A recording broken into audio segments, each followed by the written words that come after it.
Selamat pagi dan salam sejahtera saya ucapkan kepada Profesor Madya Dr. Nazaruddin bin Zainun, pensyarah HST 124, HST 224, Sejarah Dunia Melayu. Untuk pembentangan pada pagi ini, kumpulan kami telah memperolehi soalan. Anda dikehendaki menganalisis kesan politik dan sosioekonomi daripada perjanjian Tordesillas antara Sepanyol dan Portugal pada 1494 kepada dunia Melayu dan penjajahan sehingga awal kurun ke-20. Terlebih dahulu, ingin saya memperkenalkan ahli kumpulan saya untuk tugasan pembentangan pada pagi ini. Yang pertama adalah saudara Nik Hamad Shauki bin Nik Hamad Ramzan yang memegang kad matrik 162113. Seterusnya adalah saya sendiri, Elvis Pading Anak Laman, memegang kad matrik 162202. Seterusnya adalah saudara Muhammad Ikhwan Syahban bin Roslan yang memegang kad matrik 157744. Untuk memulakan pembentangan kami pada pagi ini, saya mempersilakan saudara Nik Ahmad Shauki untuk pengenalan. Dipersilakan. Baiklah, sekarang ini saya akan menjelaskan tentang latar belakang perjanjian Tordesillas. Perjanjian Tordesillas merupakan perjanjian yang dimeterai antara Sepanyol dengan Portugis. Perjanjian ini membolehkan dua kuasa besar tersebut membahagikan dunia kepada dua wilayah, iaitu wilayah Portugis dan Sepanyol. Hal ini bagi mengelakkan kedua-dua kuasa besar tersebut daripada berebut dalam menguasai wilayah jajahan yang baharu. Menurut isi kandungan perjanjian Tordesillas, Sepanyol hanya diberikan hak untuk menguasai kawasan yang membentang dari Brazil ke arah timur hingga ke Kepulauan Maluku. Dengan ini, bermulalah penjajahan kuasa besar Sepanyol di salah satu kawasan di alam Melayu, iaitu Filipina. Filipina merupakan salah satu negara kepulauan yang terletak di Asia Tenggara. Kedatangan kuasa Sepanyol pertama yang dicatatkan adalah pada 16 Mac 1521 di Tenggara Samar, menerusi kedatangan seorang pelayar daripada Sepanyol, iaitu Ferdinand Magellan. Ditambah lagi dengan pembukaan pertempatan pertama oleh Miguel Lopez de Legazpi pada tahun 1565 telah menandakan bermulanya penjajahan Sepanyol ke atas Filipina dan meletakkan batu asas perjanjian Sepanyol. Semenjak kedatangan Ferdinand Magellan, pemerintahan negara Filipina telah dikuasai oleh orang Sepanyol.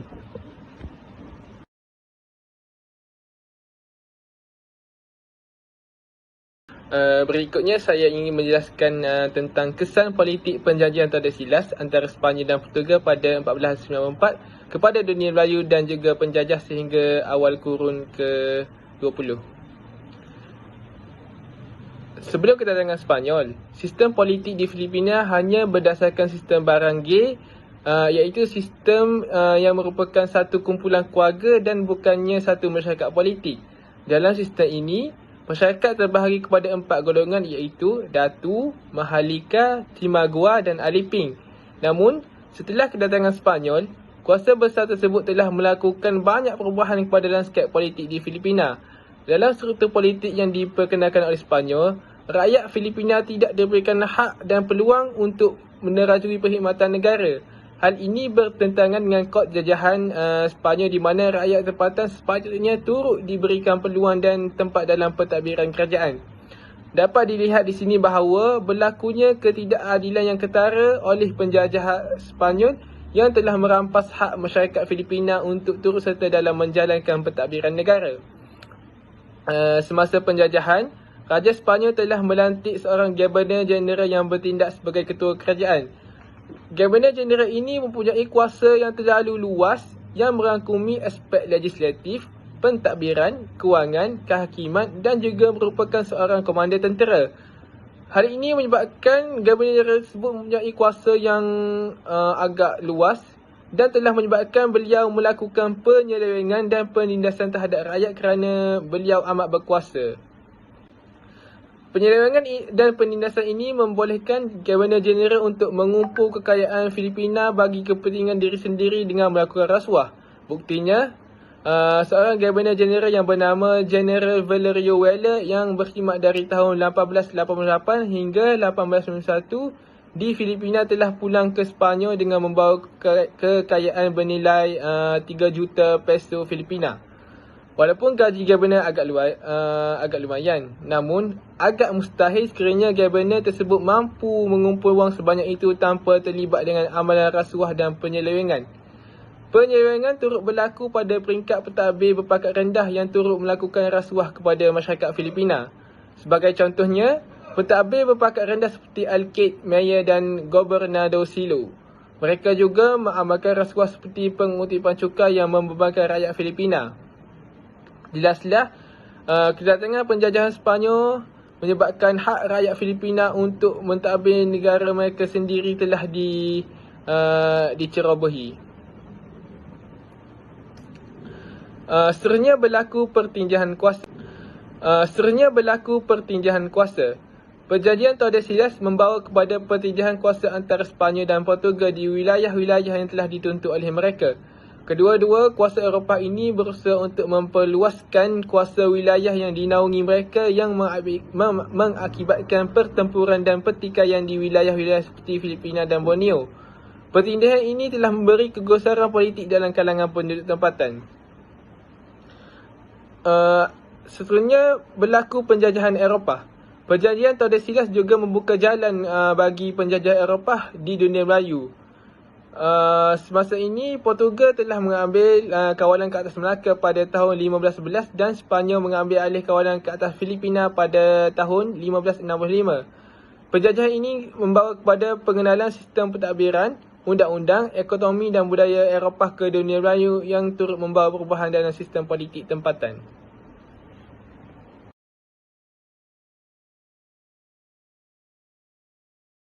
Okey, seterusnya saya akan meneruskan pembentangan ini dengan menerangkan kesan ekonomi daripada perjanjian Tordesillas antara Sepanyol dan Portugal pada 1494 kepada dunia Melayu dan penjajah sehingga awal kurun ke-20. Kesannya yang pertama ialah berlakunya perubahan sistem pemilikan tanah. Kedatangan Sepanyol ke Filipina telah menyebabkan berlakunya perubahan status pemilikan tanah. Pada asalnya tanah ini merupakan hak milik penduduk Filipina. Namun selepas kehadiran Sepanyol ke Filipina, hak milik tanah ini bertukar tangan kepada kerajaan ataupun pihak pentadbiran Sepanyol. Hal ini berlaku kerana tanah adat yang dimiliki oleh rakyat Filipina tidak diiktiraf oleh kerajaan Sepanyol.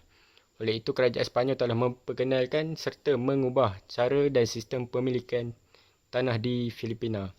Rakyat atau penduduk yang ingin mengusahakan serta memiliki tanah akan dikenakan pelbagai syarat dan perjanjian yang dilihat lebih memihak dan memberi banyak kelebihan kepada kerajaan Sepanyol.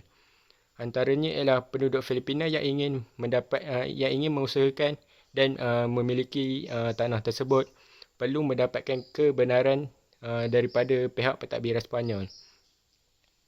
Mereka yang ingin mengusahakan tanah dan juga memiliki tanah ini perlu juga membuat pembayaran sewaan terlebih dahulu sebelum dibenarkan untuk mengusahakan ataupun memiliki tanah tersebut. Penduduk Filipina khususnya para petani perlu juga menandatangani surat perjanjian yang telah disediakan oleh pihak pentadbiran Sepanyol sekiranya ingin mengusahakan tanah tersebut. Perjanjian tersebut mempunyai penjelasan tentang kadar hutang yang perlu dibayar ataupun diperjelaskan oleh penduduk Filipina, syarat dan terma pemilikan tanah dan sebagainya. Antaranya ialah sekiranya mereka tidak mampu melunaskan bayaran ataupun hutang tersebut dalam tempoh yang telah ditetapkan, para petani ini perlu menyerahkan semula tanah-tanah tersebut kepada pihak kerajaan Sepanyol, walaupun tanah-tanah yang diusahakan itu telah mendatangkan pelbagai hasil. Hal ini secara jelasnya menunjukkan bahawa hak pemilikan tanah Filipina telah berubah pemilikannya daripada hak milik rakyat Filipina kepada hak milik kerajaan Sepanyol melalui pelaksanaan pelbagai sistem pemilikan dan perjanjian yang melibatkan tanah setelah Sepanyol datang ke Filipina hasil daripada perjanjian Tordesillas antara Sepanyol dan Portugal pada 1494. Kesan ekonomi daripada perjanjian tersilas antara Sepanyol dan Portugal pada 1494 kepada dunia Melayu dan penjajah sehingga awal kurun ke-20. Yang seterusnya ialah pengenalan pembayaran ufti dan cukai. Kerajaan Sepanyol telah memperkenalkan satu sistem ufti yang dikenali sebagai sistem ufti encomienda. Sistem ufti encomienda telah menetapkan bahawa kerajaan Sepanyol akan melantik pegawai-pegawai yang bertanggungjawab untuk memungut cukai di kawasan yang telah ditetapkan di Filipina. Pegawai encomienda akan mengutik cukai pada kadar yang telah ditetapkan oleh pihak pentadbiran Sepanyol. Namun terdapat juga pegawai yang mengambil kesempatan dengan cara sengaja menaikkan kadar cukai bagi mengaut keuntungan untuk diri sendiri. Kadar cukai tersebut telah ditetapkan adalah sebanyak 1 peso. Namun kadar itu telah dinaikkan dan akan terus meningkat dari semasa ke semasa.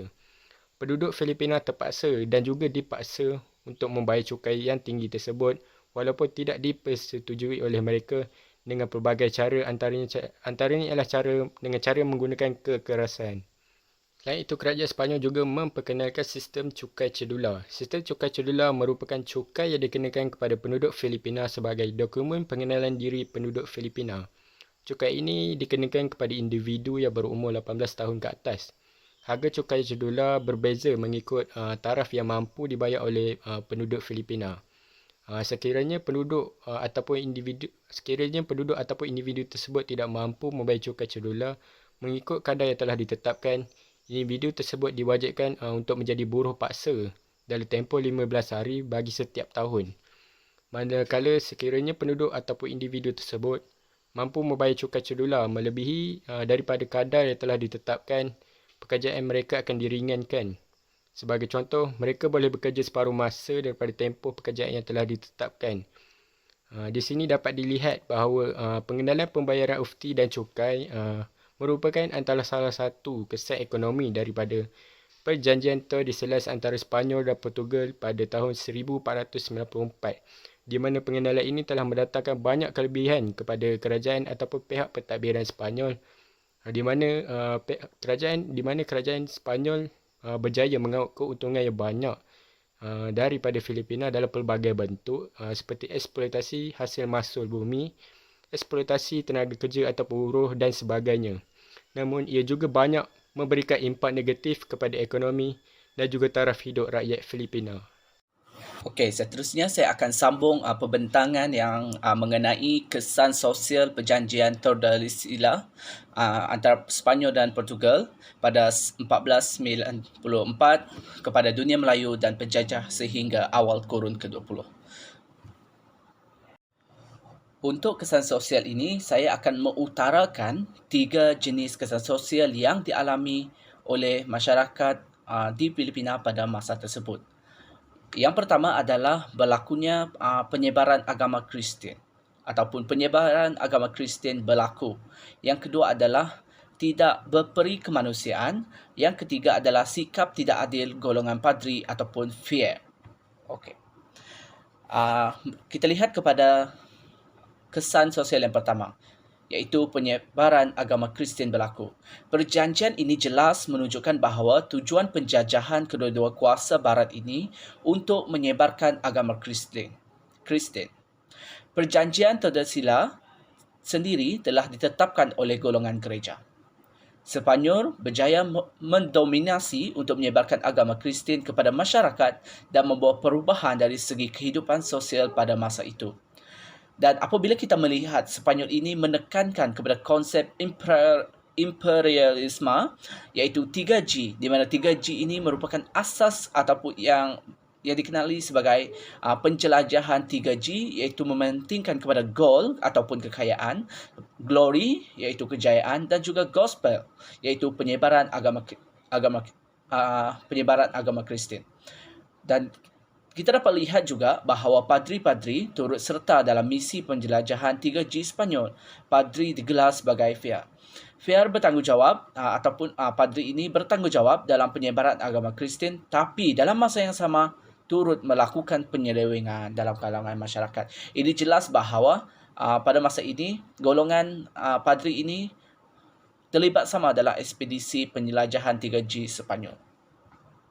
Kita lihat pula kepada kesan sosial yang kedua, iaitu tidak berperi kemanusiaan, di mana pada masa ini Sepanyol telah memperkenalkan satu sistem buruh paksa dan juga paksaan jualan hasil tanaman melalui sistem barat, iaitu sistem polo dan juga sistem Vancala yang bertujuan untuk membiayai keperluan perang antara Sepanyol dan juga Belanda. Berlakunya, dan apabila kita melihat juga berlakunya ketidakadilan dalam sistem polo apabila ketua-ketua tempatan dan anak-anak sulung dari setiap keluarga tidak dikenakan sistem polo. Maksudnya hanya anak kedua, ketiga, keempat dan seterusnya yang akan dikenakan sistem polo ini. Dan selain itu, berlaku juga eksploitasi kehidupan masyarakat seperti dalam segi harta, sumber makanan dan nyawa penduduk apabila perlu berkhidmat sebagai buruh paksa barat. Perkara ini telah menyebabkan berlakunya huru-hara di Filipina pada masa tersebut, di mana masyarakatnya, penduduknya perlu memberikan diri untuk berkhidmat sebagai buruh paksa. Dan buruh paksa ini juga hanya diberikan 4 peso beras dan tidak dibayar gaji atas pekerjaan mereka sebagai buruh. Okey, seterusnya kita teruskan dengan kesan sosial yang ketiga, iaitu berlaku sikap tidak adil golongan padri. Di mana di sini kita akan lihat di mana golongan padri ini berlaku ketidakadilan, bukan sahaja sesama padri, malah juga dengan masyarakat tempatan. Okey, yang huraian saya adalah golongan padri telah mendirikan Qariah ataupun yang boleh dipanggilkan satu institusi untuk mengajar tentang Alkitab Kristian. Karya bagi memudahkan proses penyebaran agama Kristian. Ini jelas menunjukkan bahawa karya ini ditubuhkan untuk memudahkan penyebaran agama Kristian. Dan karya ini juga diawasi oleh seorang padri. Kita lihat kepada konflik yang berlaku. Padri Sepanyol enggan menyerahkan karya kepada padri Filipina walaupun padri tempatan mempunyai pengetahuan mengenai agama Kristian setelah menerima latihan mengenai Alkitab, mengenai perkara yang perlu mereka lakukan untuk mis maksudnya. Jadi di sini kita lihat bahawa padri Sepanyol mereka tidak menyerahkan kepada padri tempatan untuk menjadi seorang karya untuk sesebuah institusi ataupun gereja. Padri Sepanyol berbuat begitu kerana mereka selesa dengan pemberian dan sumbangan yang diberikan atas karya mereka. Maksudnya sumbangan yang diberikan oleh rakyat itu menjadi tarikan kepada mereka untuk tidak menyerahkan kepada padri tempatan. Dan hal ini telah menimbulkan kemarahan terhadap pentadbiran padri Sepanyol di Filipina pada masa tersebut. Okey, setelah selesainya 3 kesan sosial perjanjian Tordesillas kepada masyarakat tempatan di Filipina, saya akan bawa kita kepada kesimpulan yang akan saya simpulkan sebentar saja lagi. Di mana pada ini kita dapat melihat bahawa penjajahan Sepanyol telah menyebabkan berlakunya perubahan landscape dalam bidang politik, sosial dan juga ekonomi di Filipina. Dasar-dasar yang diperkenalkan telah menindas serta mendatangkan keburukan dan juga keburukan. Tapi tidak dapat kita nafikan juga bahawa ianya juga sedikit sebanyak mendatangkan kebaikan kepada kehidupan masyarakat tempatan di Filipina pada masa tersebut. Penindasan yang dilakukan oleh kuasa barat telah menyebabkan penduduk tempatan menginginkan kemerdekaan, di mana kita dapat melihat bahawa mereka memberontak menentang penjajah. Tuntasnya, penjajahan Sepanyol ke atas Filipina telah meninggalkan banyak kesan negatif berbanding kesan positif untuk kemajuan Filipina. Okey, berikut merupakan rujukan yang kami gunakan bagi menghasilkan pembentangan ini. Semoga rujukan ini serba sedikit dapat membantu kita semua dalam menjayakan kajian kita. Begitulah tadi pembentangan daripada kumpulan kami. Saya mewakili ahli kumpulan memohon maaf atas segala kesilapan terlanjur kata dalam penyampaian pembentangan kami pada pagi ini. Moga perkongsian ini menjadi manfaat ataupun memberi manfaat kepada kita semua supaya ianya dapat menambah serba sedikit pengetahuan kita mengenai perjanjian Tordesillas yang dilakukan oleh Sepanyol di Filipina. Sekian, terima kasih.